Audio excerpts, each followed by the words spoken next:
Hi there. I created a course, What is Qigong, made of videos and PDF downloadable documents to answer the questions, the most common questions people might have in mind when they want to learn Qigong and yet they know nothing about it. And they wonder, what is it really about? And will it be good for me? So in the PDF document, I answer each one of those questions. So what is it? And what is the principle? What would be the benefits? Who is it for? What's the difference between Tai Chi and Qigong? I answer the documents in a more academic way.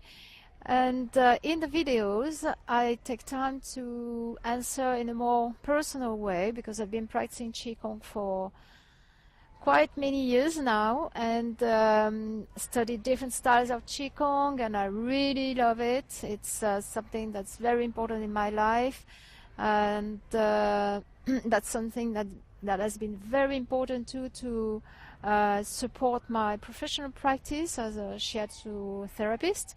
So I like really to share it with you, and if possible to make it a good incentive for you to go and check it out by yourself.